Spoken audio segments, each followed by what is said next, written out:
I guess I just took a little chunk from each person, applied my own strategies, see what I can do different, see what I can do the same, and just kind of go from there. But I think the biggest thing is like implementing action, right? Because you can watch YouTube videos all day and night, but if you don't actually do anything after that, if you don't actually take action oriented steps, you're pretty much not going to move anywhere. You're listening to Ecomonics, a Debutify podcast, your resource for one-of-a-kind insights into the world of e-commerce and business in the modern age. This is Joseph. I'll be presenting a wealth of industry knowledge from interviews with successful business people and our own state-of-the-art research. Your time is valuable, so let's go.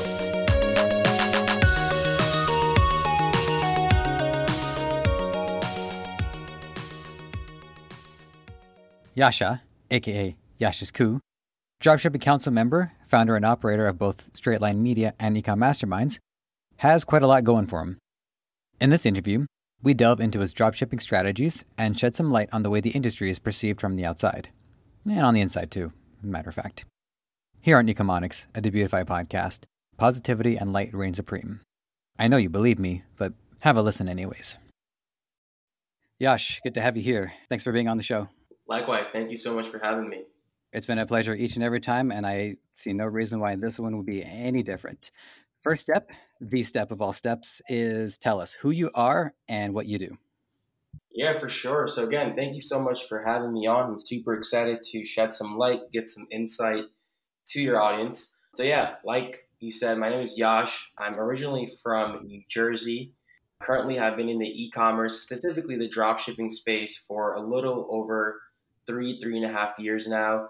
Since then, I've been able to, build and scale and run multiple 6- and 7-figure businesses. I also run and operate a digital marketing agency where, we serve small and medium-sized e-commerce business owners. I've gotten into the consulting and coaching space and, love to put out content on YouTube and whatnot. So, have definitely expanded my network in terms of that. Definitely, a lot of doors have opened up for me in the past 2 or 3 years. So, yeah, that's just a little bit about me. And again, very excited to be on here. I'm excited to have you. So one of the things that I've noticed with a lot of the people that I've talked to is that the majority of people who are eager to share what they've learned far outweighs the people who, for whatever reason, haven't done any of it yet. Maybe maybe it's like on the to-do list. Maybe next Thursday they'll start something up. But for the most part, everybody is really eager to share what they've learned. So when you were first starting up, who were some of the people that you were learning from and where did you get your initial information? Yeah, so it's kind of funny because I don't know if I can touch on this just yet, but I'll get a little bit into it. So I actually started or just heard about dropshipping in general from a YouTube ad, right? And that was actually when I was working at J&J when I was still in school. I went to Rutgers in New Jersey, by the way, for all my New Jersey people. But I saw a YouTube ad, and that's how I kind of got started. And what's funny is that YouTube actually played a huge part in learning a lot of the skills when it came to e-commerce, when it came to dropshipping. I mean, there's tons and tons of content out there. It's just really coming down to watching the right people, right? Obviously, I feel like there's a lot of bad, negative energy out there. There's a lot of noise out there. So, I mean, some of the people I started watching were Camille Saar, the Ecom King. Former guest. Yeah, I've definitely seen his podcast too. The Ecom Wizard. I've been seeing Ricky Hayes' videos for a while now. So definitely, I've been tapping into a few people, when it came to just kind of starting out. And I guess I just took a little chunk from each person, applied my own strategies, see what I can do different, see what I can do the same, and just kind of go from there. But I think the biggest thing is like implementing action, right? Because you can watch YouTube videos all day and night, but if you don't actually do anything after that, if you don't actually take action oriented steps, you're pretty much not going to move anywhere. I noticed that's true. And it's not just with e-commerce. It's really with the learning process in general, is that if I spend, say, 2 hours every day just listening to content about, I don't know, sewing or basket weaving, the learning process just doesn't work unless you take what you learned and you immediately begin to apply it. Because in other ways, you just get into this loop of, self-assuring information. Like, oh yes, this information, it validates what I'm thinking, but then you don't go anywhere with it. Exactly. So let's unravel a couple of the operations that you work on. You said you set up a digital marketing agency, I believe, Straight Line Media. Yeah, Am I right? correct. I run and operate Straight Line Okay. Media. Yeah. Okay. So far, I haven't accidentally looked at like the wrong operation for somebody, but Canadians were really good at anxiety. Anyways, so tell us about it. And what I want to know in particular is what's the significance of the term straight line, or how that was factored Yeah, for into it. sure. So I actually started up my own agency about a year and a half. I think more towards like the 14th or 15th month mark when I started drop shipping. And I thought to myself, like, hey, I could achieve these kinds of results, with Instagram influencer marketing, with Facebook marketing, with Google marketing. Now I more so focus on Facebook and Instagram. But anywho, I was like, I could achieve these sorts of results with these platforms to my businesses. So why not cater to other businesses and offer the same? So it's funny because I initially actually started to serve real estate agents and mortgage brokers. We used to offer like lead generation services to them through Facebook and through Google. I soon realized that just wasn't my pond to fish in. So I really kind of took a step back and honed down to e-commerce. I thought to myself that whether it be a starting, medium, or large e-commerce business, or whether it be a small or big player in the game, they need some sort of online advertising, right? That's what e-commerce businesses depend on for their Mm-hmm. sales, for their income. So again, kind of really took a step back and just focus on e-commerce. Before I used to do a lot of lead generation on Instagram. Now, since I've been able to build my personal brand and just form networks and connections, I get a lot of organic inbound leads. I remember I used to like do all of the client management work by myself, but I learned that the biggest mistake people do usually is not hiring early enough, right? So that's when I found these really two awesome media managers. They're actually located in Europe, or media buyers, I would say. And we kind of really scaled. I think our third or fourth month in business, and we started onboarding more and more clients. Right now, for a lot of our clients, where we're managing hundreds and thousands of dollars in ad spend per month. So that's been great. It's been a pleasure to train and work with a lot of my media buyers as well. So that's kind of that. I think the agency business model is super good.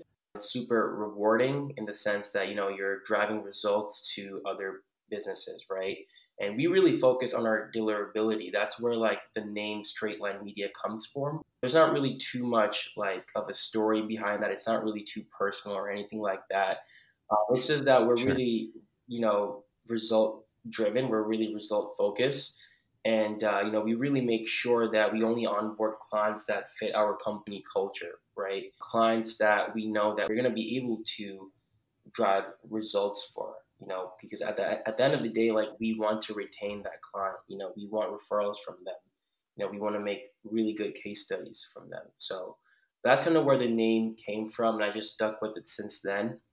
And yeah, I think e-commerce is ever expanding. It's ever growing, especially with a lot of businesses transitioning to, I would say, from like brick and mortars or from storefronts to having an online presence. So yeah, we're super excited to scale, especially this Q4. One of the things that you mentioned with your media is that you do small and medium scale businesses. Absent from that is large scale. So one of the things I'm wondering about is how, let's say, does an operation or one of your clients get to a point where they actually do need to scale upwards furthermore, and then would you recommend them to a different agency, or is there a point where they're almost like an alumni of you, like they graduate and then they move on to something Yeah, else? that's actually a great question. So when I first started to work with e-commerce clients, right, or at least when I started to decide, I want to only focus on e-commerce businesses, we used to work with a lot of drop shipping clients. We soon realized it just wasn't really time efficient because obviously, with drop shipping, like you have to continuously test products and stuff. Yes, I do Mm-hmm. drop ship, but like to actually onboard someone from an agency owner's perspective, it just gets super time consuming. Basically, a drop shipping business owner would test a product for a few days, it would not work, and we have to take a break and then kind of wait to test another product. A lot of drop shipping business owners don't have the largest budget as well. So we thought, Mm-hmm. we would only start serving more e-commerce businesses that were grounded, more so like white label brands, private label brands, because they already have something working, right? And they want basically someone else to kind of take over that and scale it and take it to the next level. We have had a few clients that actually were doing like almost $1 million a month in sales, and then they just transitioned to having like an in-house marketing team. So Right. unfortunately, like that's that. But obviously, like it feels good because they got to that point because of that joint or sync effort, amongst the agency and obviously them as well. So, but yeah, I mean, we work with clients across a really broad spectrum. Like we've served clients in the orthopedic space to the healthcare space to fitness, baby, mom, supplements, like really any niche or niche that you can actually think about. So that's been super cool to tap into different areas and different spaces. I'm a bit of a supplement nut myself. There's this company, Brickhouse Nutrition. There's like always a little bit of skepticism with supplements. Not that we're going to go like too far off onto this tangent, but people are like, "Do supplements really work?" I can say that some of these are actually like mind-blowingly powerful, Yeah, but they also can become a bit of a there's crutch. actually a ton of companies starting supplements. I think it's a really competitive niche or really competitive space. At the end of the day, like it just all comes to the product and having good marketing, and because I feel like a lot of people have that stigma for like supplement products or supplement related products that it's like a scam or it's phony or it's just a bunch of BS. So it all just kind of really comes down to again having the right product and the good branding and the good marketing behind it. But yeah, I mean Yeah. that niche is like super tricky. That's why like we don't work with too many of them I'm just going to say one little tiny thing about it and then we'll move on because it's not a anymore. supplement podcast. What I find has helped to build trust is if I'll order a product that has to work within the span of like a day or even 6 hours. Like if it's an energy supplement or if it's a Yeah. sleep aid, those ones have a very clear failure state. So if I trust that those work, then the stuff that's more like long term would work. But that's it. I'm zipping up about it. Yeah, no, that makes sense. Yeah. There's a couple of other of your operations that I want to get to, but you mentioned some of your drop shipping, and that's the thing that I wanted to talk to you almost the most out of everything, and I just kind of want to get to it.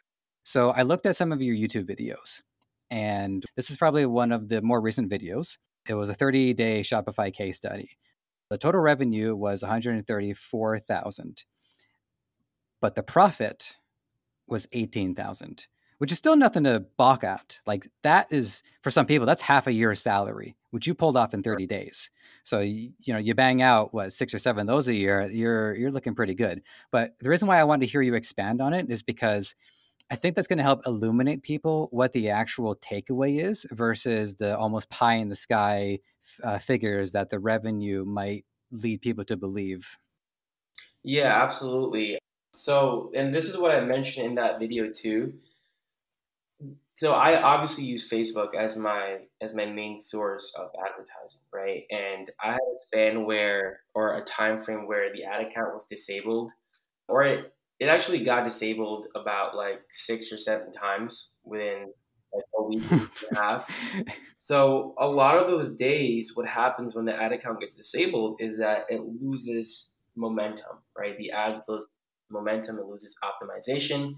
And I even mentioned this that the first 1, 2, and 3 times it got disabled, the ads picked right back up. But like the fourth, fifth, sixth time, it was a huge loss. So there were a few days where I was spending like two, three, upwards of $4,500 of ad spend, and I was losing money, because I was just trying to get it back on its feet, meaning the actual store or even the ad account, I Mhm. would say. So I think I lost a ton of money during that time. I probably lost at least like $4,000 to $7,000 in those few days where I was just trying to get the ad account back up. But yeah, with drop shipping, like the usual profit margins you see are anywhere between like 15% to 25, upwards of 30%. 30% is pretty rare. I've had stores that have done, over $150,000, $200,000 in revenue per month. and, have had profit margins of like 22, 23%. So obviously, like, that's a good spot to be at. I think just the ad account just messing up just really put me at a bad spot. And obviously, like you said, like 18,000 is not like completely garbage. It's not like I'm complaining about it. Obviously, it would have been Mm-hmm. nicer if that number was more towards like 30, 40,000. That was kind of what I was expecting. You just have to realize, Mm-hmm. or people have to realize, that stuff like this happens with drop shipping, and especially the most important thing is just catching yourself when you do come across like hindrances or roadblocks, such as ad account issues or payment processor issues or applier issues. Like, a lot of people will get greedy. They'll basically end up taking a huge dip within their profits, right? Because again, they just get too caught up in fixing something that's not fixable. In this case, like, I had to scale the store down incredibly. That store is still running. It's doing about $2,000 to $3,000 days in revenue, and I'm profiting. My profit margins have actually increased. They're like 26, 27% now. It's just basically running lower at scale. But yeah, I mean, the higher you scale, the more vulnerable you are in having a setback Right. when you do come across an issue. Or I would say when you come across an issue, unless you're super lucky, you have to be prepared for stuff like that. So I just thought that was like an interesting case study to share in terms of, what the process looked like getting up to that mark. So it was a super fun experience. And again, I'm pretty transparent and open about stuff like that. So, there's a lot to eat up from the pie. So, Yeah, I mean, everyone that I've had the distinction and honor to talk to have also been open and transparent about it. And I don't know if there's like any one particularly most convincing case for it, but one is that the more people involved, the more it can bring other customers into the fold and become more comfortable with e-commerce in general, which just gets more of shoppers. course, yeah, absolutely. So two things popped out to me on that. One of them, you probably know what it is because you said it was disabled 6 or 7 times, and I found that funny. But I also have no idea, like, why were they disabled so many Yeah, times? so Facebook has actually gotten really strict in their advertising policies and guidelines, especially in 2020. They've gotten that strict because they're just trying to weed all the drop shippers out, right? Or the drop shippers that aren't doing their job. I mean, there's tons and tons of people on Facebook that are scamming people. Like, once I saw this ad where it was like a holographic shark, right? And this holographic shark was in someone's living room, and it basically looked really, really real. I mean, this looked incredibly real, almost too real. And, obviously on their website, they had the same image, the same picture, saying that, oh, you're going to get this holographic shark and it's going to like swim around and whatnot. And when a lot of people received their orders, it was like a plush, like a plush shark, right? So, I mean, there's people doing this like at scale. There's scammers out there utilizing the Mm-hmm. platform and just kind of, misleading people and stealing money from people. So one, like, Facebook has gotten really strict in their policies and like guidelines. On the 29th, which is today, I believe, or was that yesterday? As of recording, today is the 29th, 29th. right? Yeah. So there's actually a new policy from the 29th that if your page feedback score goes below a 2, if your Facebook page is less than a year old, you won't be able to advertise from Facebook. Again, like, Facebook is just imposing all these new guidelines and policies and whatnot, and they're getting stricter in a lot of their current advertising policies as well. Like, one of the main reasons why my ad account got disabled is because it had so many rejected ads previously that it built up that negative history, and Facebook just caught on and it Mm-hmm. just disabled the ad account, right? And since I was selling like a personal healthcare product, I kept violating the personal health policy on Facebook. Even stuff like showing a close up or a before and after of a body part, right? Facebook won't like something like that. So those are the main reasons. I had to switch my ad creatives and my videos around about 3 or 4 times, and something finally stuck through, and it ended up not getting disabled.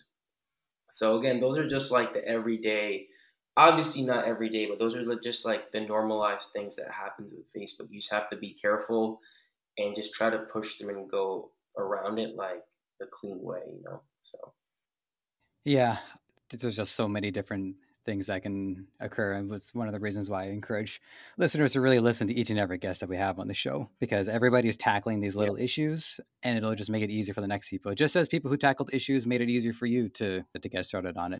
So it's funny. I think I know that shark ad. I think I've seen it, but I see so many ads on Facebook, and a lot of them just filter out. I think it was like it was swimming around the yeah, living room, and there were kids that are like, "Oh, what? It's a shark!" And they get on the yep. couch. That Is that it?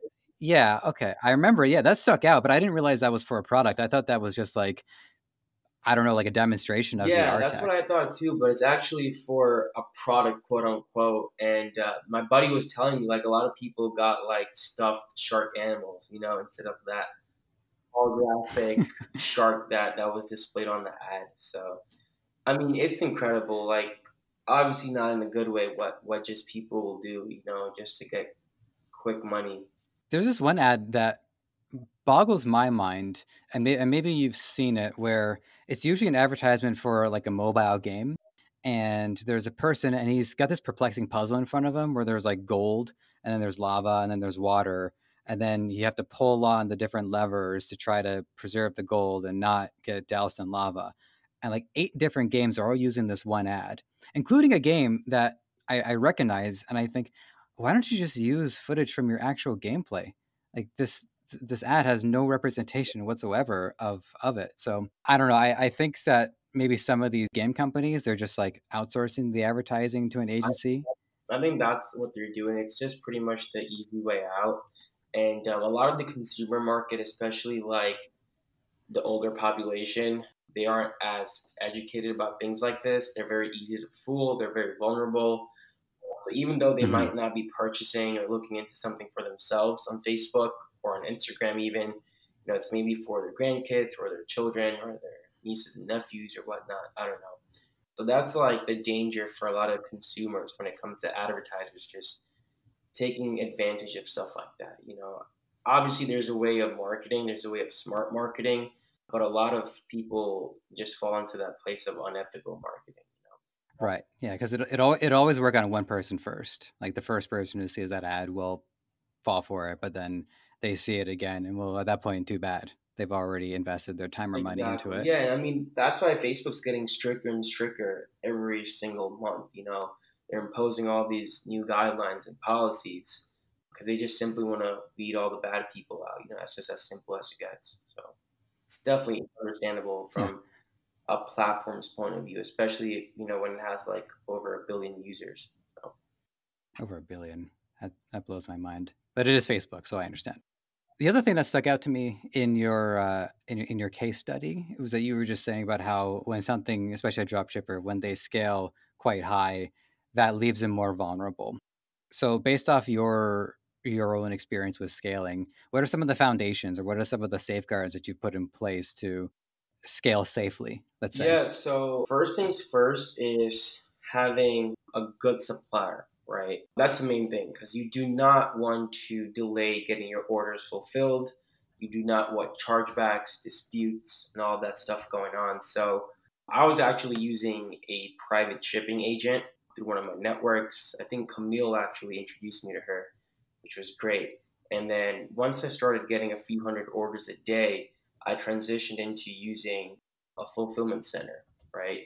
And I'm glad I made that choice right when I massively scaled because during that period, again, I was getting about 500 to 700 orders daily, maybe a little less, maybe a little more some days. And a few things that are very important when you're doing that much volume is obviously quality control. You don't want your products to be defective or damaged when they're arriving at the customer's door.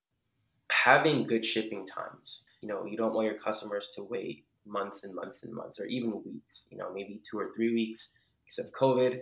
That's fine.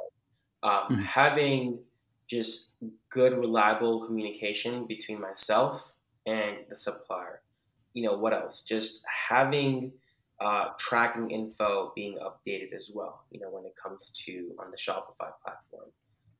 The other thing is like even with payment processors, like I still have about 45 to $46,000 on hold with PayPal. And that's because I didn't actually notify PayPal, which was my mistake, right? I usually always notify PayPal. I always notify, American Express, because that's a card I utilize when it comes to Facebook ads. When there's going to be a big increase in, funds being sent out to funds being sent in. So those are some of the things I always do.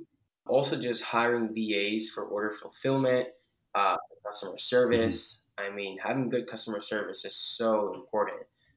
You'll be surprised at how many emails you'll be getting. I mean, in that month span, I probably got a few thousand emails, and there's no way I could probably handle all of that. So that just kind of again goes to my point which I made in the beginning of this podcast about being not too late to hire. Right, a lot of people try to do these things by themselves, such as like order fulfillment, customer service, and whatnot. So those are some of the safeguards I personally had. And you definitely are more vulnerable, right? Because anything can happen at any given time, and it can mess a lot of things up. I remember one time I was scaling a store, and my supplier had just purchased a few thousand units of this product, right? A large amount of inventory, and my Facebook page and my ad account ended up getting shut down. So, and I couldn't really get it back up. So, that was a whole mess because they had already purchased that. They couldn't return it for some reason. And like I said, yeah, it just turned into a whole huge mess. So you absolutely are more vulnerable. I think each time you just learn different things and you make sure to apply those measures so they don't, end up happening again. Yeah, I would think if I'm going to set up my own e-commerce or my own dropshipping operation, which hasn't happened yet, but after talking to all you fine folk, it's hard not to be tempted. But I think for me, the first thing I would do is just focus on trying to do a small scale operation and try to do things manually, just so that I understand everything, and then move into higher scaled operations as I gain more experience, as opposed to trying to jump in and starting an enterprise or starting an empire on my first go. Yeah, absolutely. I always say like drop shipping is composed of a multitude of skills, and or even more than that, dropshipping is composed of a multitude of components, and each component has a skill, such as running Facebook ads, learning how to test and launch products. That's a skill. And each skill also has a sub skill. Like a sub skill within Facebook ads would be, learning how to read your KPIs and metrics and learning how to make guided decisions from them. So I think just learning all these skills and being up to par with everything is very important first.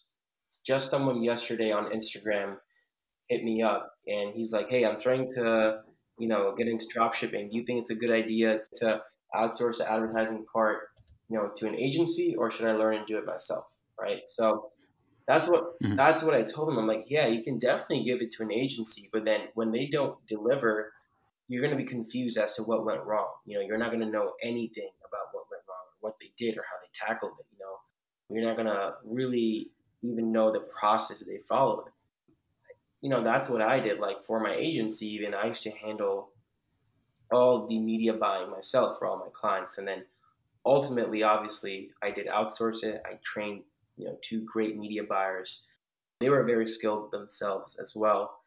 And, it really led me to kind of know what's going on at the same time, but also not worry about it too much because I have people handling it. So I think just learning everything first, whether it be copywriting, product description, pricing strategy, influencer marketing, how to set up like infrastructure, all those things are very, very, very vital to learn at first. And then, you can outsource, you can have someone help you, you can get a business partner, whatever it really may be that's, a good fit for you and your business. So let me also make sure that we get the rest of what you get up to. You also set up Ecom Masterminds. So what was the genesis of that, and what's it about? What are some of the success stories to come from Masterminds? Yeah, so Ecom Masterminds was actually previously Shopify Masterminds, and I decided to change it to Ecom Masterminds because I didn't want to only limit it to Shopify users. Obviously, there's a lot of people in the e-commerce space, dropshipping space, they're using other platforms, WordPress, Wix, Squarespace, whatever it really may be, even though most people use Shopify, right? That's pretty much self-evident. I wanted to call it Ecom Mastermind, so it's more of like a broader community, I would say, just anyone into digital marketing slash e-commerce. So it actually started out as a Facebook group, I think a year and a half ago.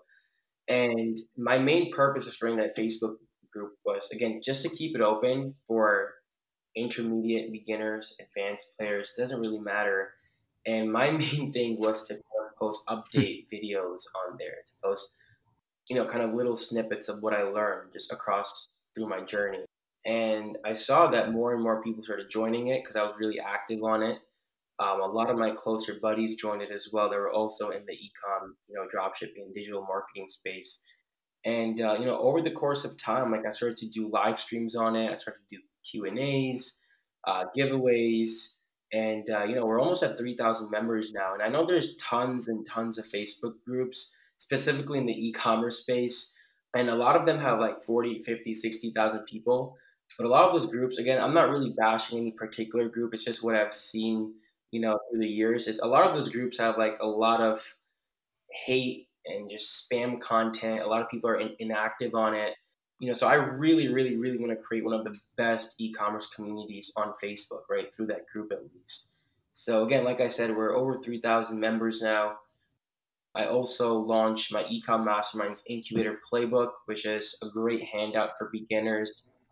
I've had a lot of good traction from that, a lot of good feedback from that. Just last month, I started the Ecom Masterminds Inner Circle group, where I have I think we have about like 18 or 19 people right now, where I can actually give them, one-on-one devoted time, answer their questions, have like weekly calls and whatnot. People are actually serious in being committed to e-commerce, actually wanting results. So, I've definitely expanded a lot of things from the group.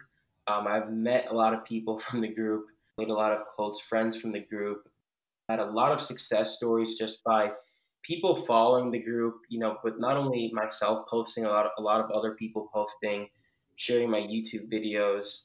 A lot of my one-on-one coaching students have came from that group, and we've absolutely formed a long-term relationship. So, things have worked out really well for Ecom Mastermind. And again, I do want to be kind of one of the best communities out there, at least on Facebook, just because there's so much noise through other Facebook groups, for e-commerce entrepreneurs. So the incubator seems interesting to me, and I may ask you to send me that. Is that a PDF, and it's just something that people can access and read, or how does that Yeah, actually the work? Incubator Playbook is just a PDF. It's a handout. It's about 17 to 18 pages, all written by me. And it really has a lot of essential dropshipping topics. Everything from like what is dropshipping, how the business model works, to even some, basic slash intermediate Facebook scaling strategies. So I think it's absolutely amazing for anyone who wants to get into the space or someone who's just started in the space. And again, I've had some really, really good feedback from it. So yeah, I'm definitely going to be coming out with like an updated part or at least a revised part probably in the coming few weeks or coming few months. So I'm super excited about that too. The thing that I appreciate is knowing that there are a lot of, I'd say, stormy or dark or not essentially positive communities out there. And me, I don't know. I am tempted to ask about it. We don't want to dwell too much on the negatives, but I think it's good to get some awareness of it. So we know that when people are slandering or people are spewing hatred, we know that that's not good. But what I would like to know more specifically is what kind of advice would these particular communities hand out that you wouldn't want to follow, or you wouldn't want someone who follows you or who works with you to take as well? Because I don't think they're just going there to spew vile. I think they're going there to learn something, and maybe they're learning the wrong lessons. Yeah, I mean, there's tons of content out there, right? There's tons of information out there. It's just grabbing the right information. Sometimes, especially beginners, they're more vulnerable. They may hear something, they may act upon it without hearing like a second opinion or a second say. Now, obviously, I'm not the only one who has a Facebook group. I'm not the only one who has a YouTube channel. There's several other people who are, way bigger than me, especially on YouTube, right? Larger Sure. audiences. And again, I don't want to name call, but there's people who have tons of larger audiences than I do on YouTube. And sometimes I'm just like, really? you know? So again, I'm not going to say too much about that, but even like the students who I coach, like I always say like, hey, you don't only have to watch my videos. You don't always have to get insight from me. Like watch other people, tap into different waters, see what you like, see what you don't like. So I think it just really comes down to knowing the right people in the space. I mean, 2.5, 3 years ago, I could literally ask no one for help, right? Because I didn't know who to really go to. Sure. None of my friends were doing this, none of my family members were doing this. In fact, they were looking at me like I'm crazy. So that was like completely far from one of my choices. And just over the years, like I've been able to go to in-person masterminds. I was just offered an invitation to the Dropshipping Council a few months ago, where I actually got closer to Ricky and a lot of other guys in the e-commerce space, well, guys and gals. And yeah, I think just knowing the right people over time will make you invest your time, money, and energy more efficiently and maximize your return.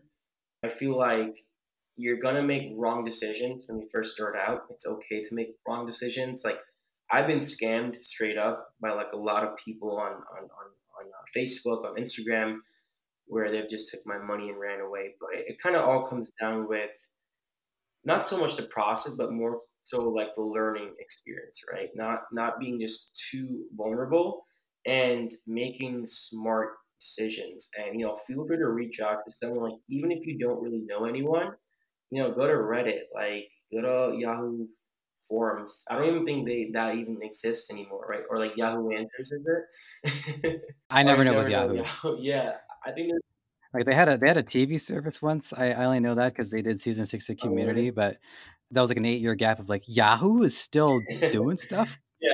Good for them. I wish them well. I really do. But yeah, like my point is like reach out to someone, like join a Facebook community like Ecom Mastermind. So just make sure you're heading towards the right steps and not backwards, because sometimes or sometimes you think that you're doing something right, but you're really not, and you're heading the other direction. So It sounds to me like a lot of this came in waves, in the same way that music development over the years comes in waves. I'm a ska guy myself, so I know about there's like first wave, second wave, third wave ska, and so on. And I wouldn't be the right person to try and characterize which wave this is in. We need somebody more involved, but you're definitely not in the first wave, because the first wave was all people just trying to figure it out on their own. Whereas whatever wave it is now, people don't have to start blind. People can join, not only like find YouTube videos, but they can join communities too. And they can join the community first and be a part of the conversation first before they have to start the operation. 100%. Yeah, obviously drop shipping is a business model that's been around for decades and decades. But obviously like applying that into having like a Shopify store, for example, right? Like that became really prominent in like 14, 15, 16, 17. And there was barely any content out there, right? People really didn't know about it. People didn't know even if this was possible. And that's why a lot of those early players like capitalized, with drop shipping, like the fidget spinner era, or even before that, I would say. So yeah, I think we're in a spot right now where there's a lot of vices, and there's obviously a lot of good things out there too, because sometimes like there's too much information that can always hurt you. Like now, if you're on YouTube or if you're on Instagram, there's always an ad about making money online, making money with dropshipping. There's 5 gurus saying dropshipping is completely dead. There's 5 other quote unquote gurus saying dropshipping is the best opportunity right now, right? So there's a lot of misinformation in the air, and there's also a lot of good information in the air. There's a lot of webinars and communities and forums and groups and courses and whatnot. So again, it's just dabbling into each thing a little bit. I always say ask someone else that has done that before. Ask someone else that has spoken with that person, or have bought that course or who have watched person X's videos, you know. So I think just asking someone, whether it be a friend or just someone else random in the community, that always helps, and it'll save you a lot of time, money, and energy. I can almost promise you that, because I know I trusted a lot of wrong people, which ended up setting me Mhm. back instead of moving forward. You know, I tend to question the concept of something in your particular case, saying that drop shipping is dead. You know, the big one that I keep coming back to is when they were saying that radio was dead because of the advent of Yeah. television. And in a way, radio as they knew it died, but this is part of the cycle, because then radio has revitalized, it's risen from the ashes, and now I consider what I'm doing radio. Yes, technically it's called podcasting, but personally, I don't even like the term podcasting. I always feel like when I hear the word podcasting, I think of a grandma going, "Oh, he's cute. Oh, he's doing his podcast with his friends in his basement. I'm waiting till they go on break, and then I'm going to bring him some Rice Krispie squares and Tang." But on a fundamental level, it is radio. So these things, they come in cycles, and so yeah, they could be right. It could be dead, but they could be speaking specifically of a vision of it, of a version of it that died and that needs to come back to life in a new way, needs to be reborn. Yeah, absolutely. I think drop shipping is not dead. Like, you'll see a bunch of videos. I don't think it's dead. Is it saturated? Hell yeah, it's crazy saturated, Oh right? yeah, But so is social media marketing agency. So is real estate. So is forex. So is crypto. You know, everything's saturated, or mostly everything's saturated. You know, you want to take pictures. You want to be a videographer. You want to be a rapper. The market's saturated as shit, you know? It's just doing things differently. It's being more unique. It's doing what your competitors aren't doing. It's always kind of going that extra step. Obviously, doing what's already working for other people, but adding your own twist to it, you know, adding that extra oomph factor to it. So, with dropshipping, I think dropshipping, like I said, is a business model. A model typically doesn't die. But I think as the consumer market is evolving, as these social media platforms are growing and also evolving, we as aspiring or current e-commerce business owners or entrepreneurs, we also have to adapt and pivot with that. You know, what what used to work right. before in 16, 17, having a sloppy website, you know, slapping it on Facebook, having like $2 CPCs or cost per clicks, that stuff doesn't work anymore, right?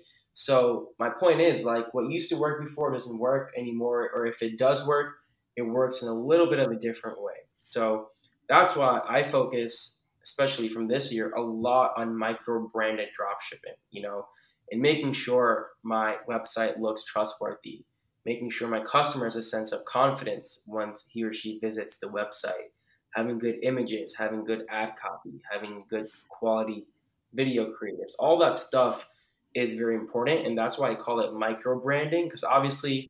myself or the person next to me is not Nike or Adidas or Sephora. So that's why I like to call it micro branded drop shipping.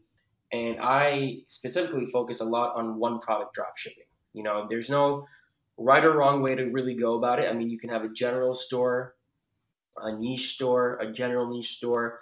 I personally prefer one product micro branded drop shipping because it makes it easier to really hone down and focus on one product, right? It really makes you feel, or the customer feel like, pardon, that that product is, you know, XYZ's brand's product, you know.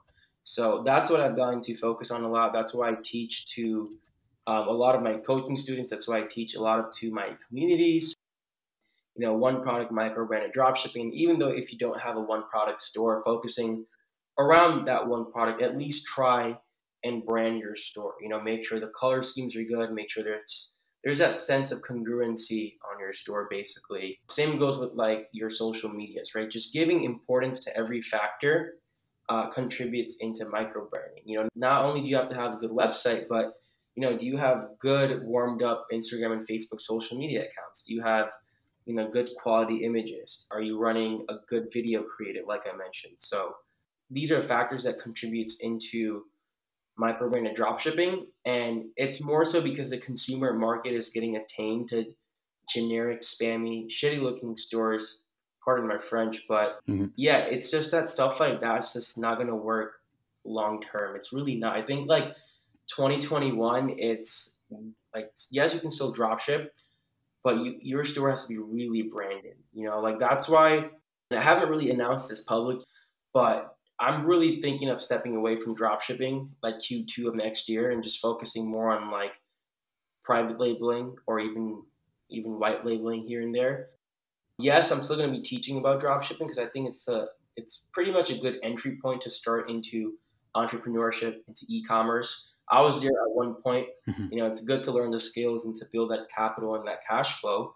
But just to the point where I am, I feel like I'm gonna give it, a few more quarters and then eventually just kind of step away from it, and just kind of be behind the scenes, whether it be consulting people or whether it be coaching people. So yeah, I mean, you have to adapt and pivot. Like they say, it's a survival of the fittest. So that's kind of what it is within e-commerce. So you really haven't mentioned that anywhere. That was an Ecomonics Yeah, first? it was. It was. I mean, I really Oh, haven't wow. mentioned that anywhere. Scoop. Yeah. I can understand that. And I did look at your Instagram too. I try to look at everything before I meet with a guest just to try to be as prepared as I can. And you do have a flair for style. And I think a lot of your passion comes from being able to have good presentation, but also provides a lot of positivity too. Because somebody can dress dapper and have a great haircut, but they can also be a Yeah. dick.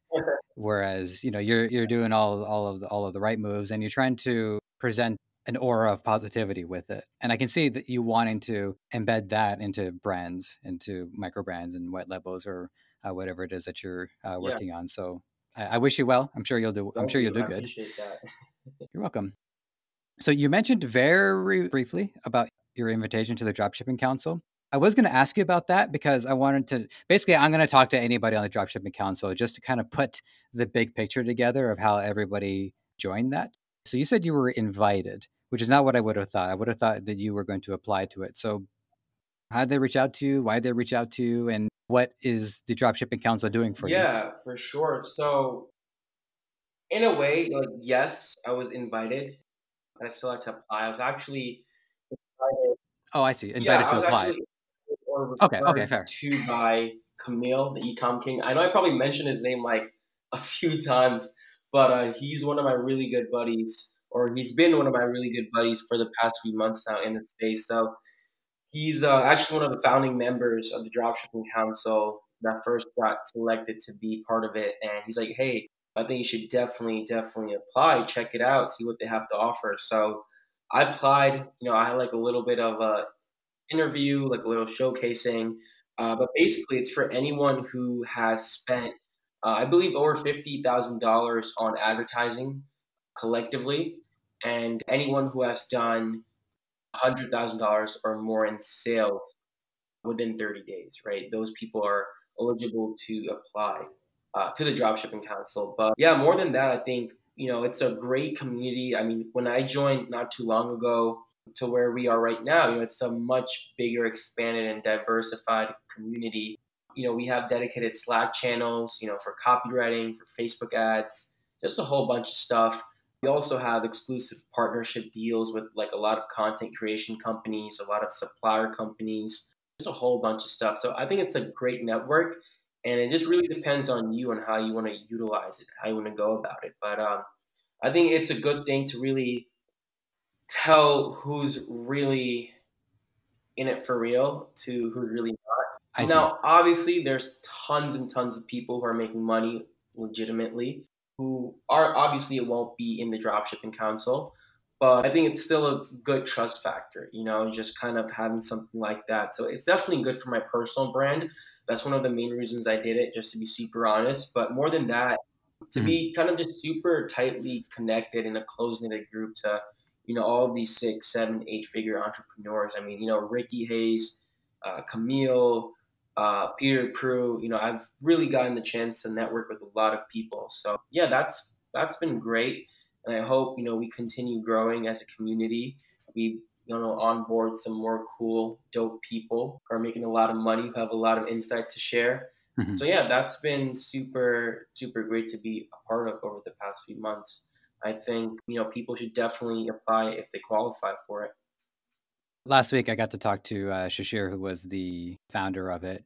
And one of the hills that I don't know if I want to die on, but I'd be happy to lose an arm on is at some point it takes on like a King Arthurian or like a fantasy vibe where everybody has like their different titles, because you got Ecom King, you got wizards and beasts and all that kind of stuff. So Wizards.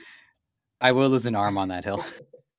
Yeah, man. I haven't really thought of anything like that just yet. Just my name.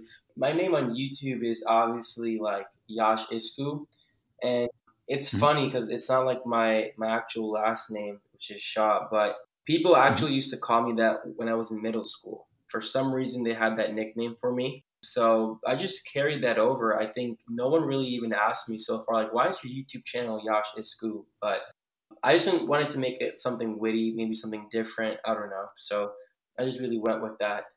Fair enough. We're getting kind of close to the end, and I want to get a question out of you, a couple of actionable methods for people. So, one of your recent videos on Halloween video products, where you show like 5 products that are proven winners. So, what I'd like to hear from you for our listeners is, what do you do to verify them as proven?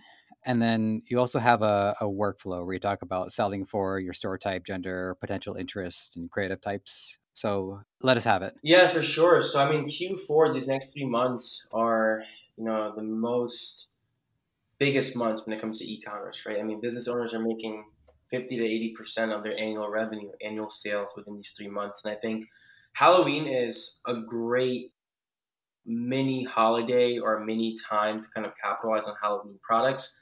Obviously, you have to act upon them super quick because a lot of them do get saturated because Mm-hmm. people jump on them fairly quickly because people just have so much of a little time span to really sell them.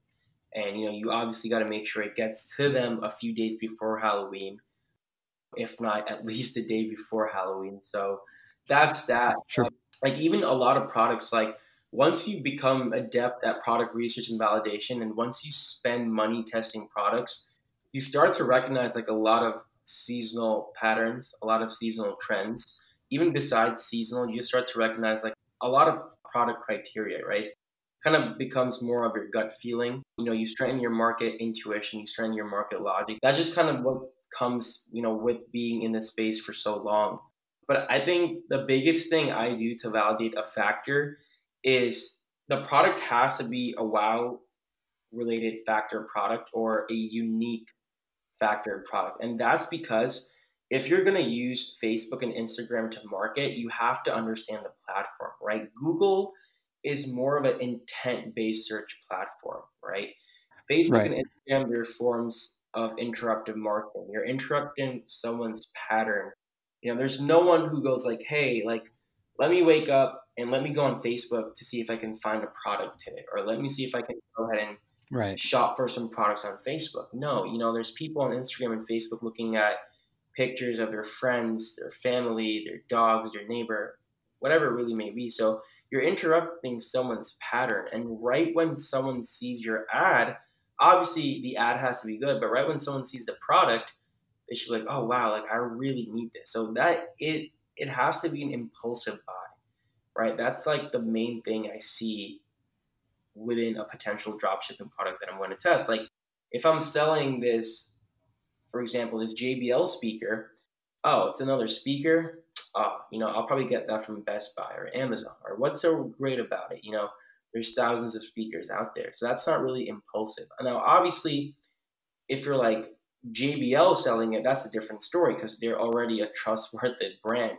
They already have a lot of authority and power behind them. It's like dropshippers trying to sell clothing on Facebook versus like Nike and Adidas trying to sell clothing. Obviously, that's a different aspect of things. But yeah, I think just having a wow factor behind it and having, just that unique factor enabled in the product, that's very important to making sure that the product isn't available in retail stores. Because more than that, there's a lot of market awareness created around it if they're already available in retail stores, such as like Big Lots, Walmart, Target, all these bigger retailers. So you want to make sure the product doesn't have a lot of market awareness and doesn't have a lot of market reach already. So I think those are the biggest takeaways, just understanding the criteria of what to sell. Because I see a lot of people overthinking about product research.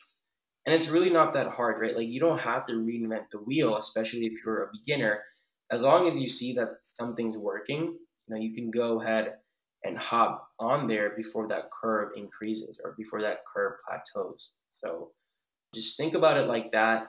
And the main thing is just testing. I mean, assuming you have a good landing page, a good funnel, a good ad, the product should sell. And the more you test, quite frankly, the quicker, you'll find that winning product that's sustainable and that's going to be bringing you money. Because, yeah, quite frankly, your first winning product can change a lot of things up for you. It can open a lot of doors up for you. So yeah, just keep testing and make sure you guys have that product criteria in mind. That's kind of the main thing I would personally look for. That's excellent. You make a good point about a Facebook intention versus a Google intention, because people are looking for something, as specific as their heart's desire on Google. What I would say, I've been a Facebook user since high school, and I'm in my 30s now. I think the one thing that every post, whether it's an ad or a picture from a friend, everything that Facebook has in common is that it's all discovery based. It's always about either like a new opinion on something that's going on in the news, or it's the news, or it's an update on a person's life story, like a wedding or their breakfast. So ads in that same way, they do fit in the sense that, oh, I'm about to discover something new. And for me, just, being somebody who does buy things often, it's discovering something that is drawing attention to an issue that I've had for a long time. Problem solving. Right? Yeah. Like you don't really expect what's about to come in your Facebook feed or in your Instagram feed. Just like when you're scrolling through pictures, you don't know what's about to come or who you're about to see or what you're about to see. So I think, again, that attention grabbing product and video is important. And if it's a problem solving product, because obviously like passion related products are very profitable too. But regardless, like people should realize, they need this product, or they need to get it for someone like right now. That's what they should feel when they're seeing that ad and when they're seeing that product, because there's obviously products that people need and there's obviously products that people want. I focus more on products that people need, absolutely. Problem solving product, I focus a lot on personal and healthcare products because people usually invest into their bodies. People usually don't think more than twice to invest into their bodies. I mean, if someone's neck is really hurting, they're not going to go months and years without getting something for it to solve that problem. If they see a really cool, efficient neck massager, which was a winning product, by the way, a few months ago, they're going to go ahead and buy that product. So, I mean, problem solving and conveniency products, they always do well.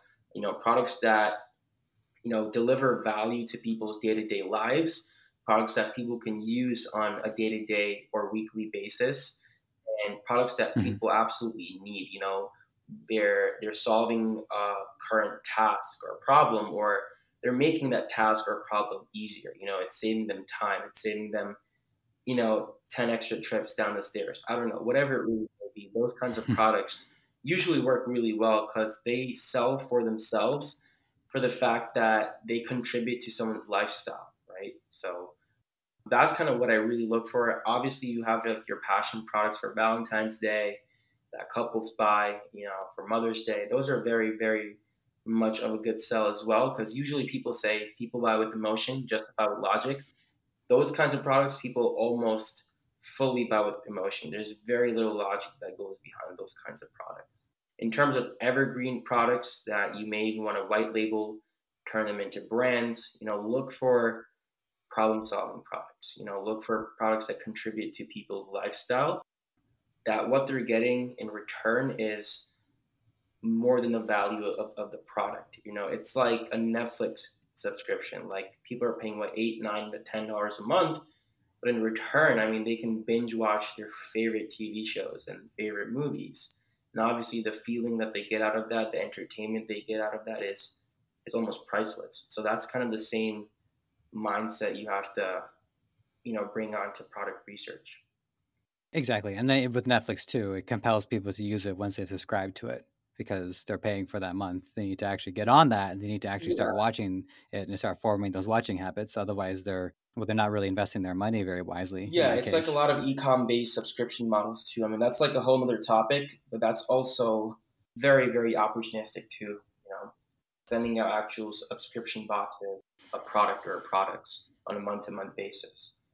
Obviously, if the product people are using, is producing some sort of delivery or results, they're going to keep buying it over and over again, especially if it's like a personal care or self care product. Because again, people are going to invest into themselves, their bodies, no matter what. I agree with that. Hence our brief expose on supplements. So I'm going to give you like a wrap up question. The usual like, what do you recommend people do?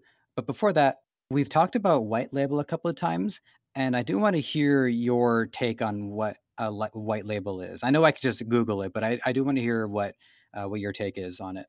Yeah, absolutely. So white labeling is obviously another form of drop shipping too. I've had two white label stores so far. One this year, actually, one was in Q1, and one was very, very recently. It was another one of my stores. So essentially, like, you can technically start out with white labeling. White labeling, what that really is just rebranding that product with your logo on there, right? Let's say there's a Beats pill speaker. Instead of the Beats logo or the text on that exact product, you slap it on with, like, I don't know, Bob, if that's your name, right? So it's just basically rebranding an existing product with your store's name. And obviously, you can start out by doing that. But what I recommend is when you gain some consistency, when you gain some traction, when you know or when there's some sort of proof of concept in a particular product or products, you're selling 100, 200 units a day on a consistent basis, your profit margins are good, all that stuff is good. You have a big market, it's evergreen. What you can do is you can contact a supplier, you can contact an Alibaba supplier, for example, or even a fulfillment center or a 3PL service, depending on what they offer. And you can basically order in bulk and actually have, them brand your logo or your actual website logo on the product. So it basically creates more trust. I mean, there's several dropshipping products out there that have been white labeled now, and it just creates more trust because it's literally branded, and Right. obviously with private labeling, like, you tend to manufacture your own product. It's more than likely your concept or your design. You may or may not have a patent on a certain uh, aspect of your product. With white labeling, it's much more feasible. Yes, it's still drop shipping, but at that point, you probably have like a fulfillment center. You have good delivery times, you have reliable tracking information. And yeah, I mean, it's really possible to scale to like 7, even 8 figures with a white labeled store. I mean, I know there's stores that have been white labeled 2 years ago with the winning product that are still killing it, and they're just expanding their like product line and stuff now. So I mean, white labeling is great. I don't suggest starting out with it because you don't know whether that product is going to work or not. You need some sort of proof of concept, and then you can go a step ahead Sure. and figure out like logistics and infrastructure and all that good stuff. Excellent. Thank you for illuminating me on that one. All right. Well, I have taken up plenty of your time, and I thank you for it. So let's do one wrap up question for people who are fired up after listening to this episode. What are the first things you recommend they do, whether to engage with you or to just engage in Yeah, so general? depending on where you are in your e-commerce dropshipping journey, I mean, you may be listening to this and you may have seen, a few people talk about it. You may have seen an ad on YouTube. Who knows? But the first thing is to learn about it. Watch YouTube videos, watch me on YouTube, join my Facebook group, Ecom Masterminds. You're more than welcome to. And, contain yourself with the right information, right? I think investing in yourself is the biggest investment you can make. So definitely start doing that. Start meeting the right people, start watching the right videos, the right content, join the right communities. If you're like a beginner, or if you're already starting, or if you're an intermediate, or if you're an advanced player. Obviously, if you're an advanced player, you already know what you're doing. But if you're more of a Mhm. beginner, someone who's already been started into the space, continue like expanding your skill sets. I think you should really, really focus on where your biggest weaknesses are. Almost everyone has weaknesses. I was really good at website development or website optimization. You're not developing with Shopify. It's more with themes and whatnot. But, I was really good at making my website look good. Basically, I was really good at, product research and product validation. But my weak point or my roadblock was Facebook ads, right? I didn't really know how to test products adequately with Facebook ads. I ended up burning a lot of money. I mean, thousands and thousands of dollars my first year. Like I was in debt, I think. So things got pretty bad, but just continue knowing where your weaknesses are and spend time on the right thing. Like you could spend 4 hours on your website and keep tweaking it, keep adjusting it, playing with this color scheme, that color scheme. But if it already looks good and if you're good at it, why not spend your time on product research or whatever else you're lacking in? So I think knowing where your weaknesses are and tackling that and getting help from someone else who's already been doing that for a long time will really help you. It's just kind of, putting your resources into like the proper time frame, or even just obtaining the right intro at the right time, I would say. So just be very wary of that. And the goal is to become self-sufficient, right? Because obviously you may want to expand your team, you may want to hire people, but you as a business owner, you as an e-commerce business owner, you should know every component within your business, why so is so, and how, you do something, right? Like not only why, but also how you're kind of doing it, and vice versa, I would say. So just be mindful of kind of those two things. Well, that is a fantastic takeaway. All right. Well, Yash, thank you so much for your time. We are going to let everybody go, and we will see you guys on the next episode. Thanks, guys. It's been a pleasure. Same here. You might have found this show on any number of platforms: Apple Podcasts, Spotify, Google Play, Stitcher, or right here on Debutify. Whatever the case, if you enjoyed this content and want to help us thrive, please take a few moments to leave a review on Apple Podcasts or wherever you think is best. We also want to hear from you, so whether you think you'd be a good guest or want to weigh in on anything related to our show, you can email podcast@debutify.com or connect with us on Facebook, Twitter, Instagram, and TikTok. Finally, this podcast is created by the passionate team at Debutify. If you're ready to take the plunge into e-commerce or are looking to up your game, head over to Debutify.com and see how it can change your life and the lives of many through what you do next.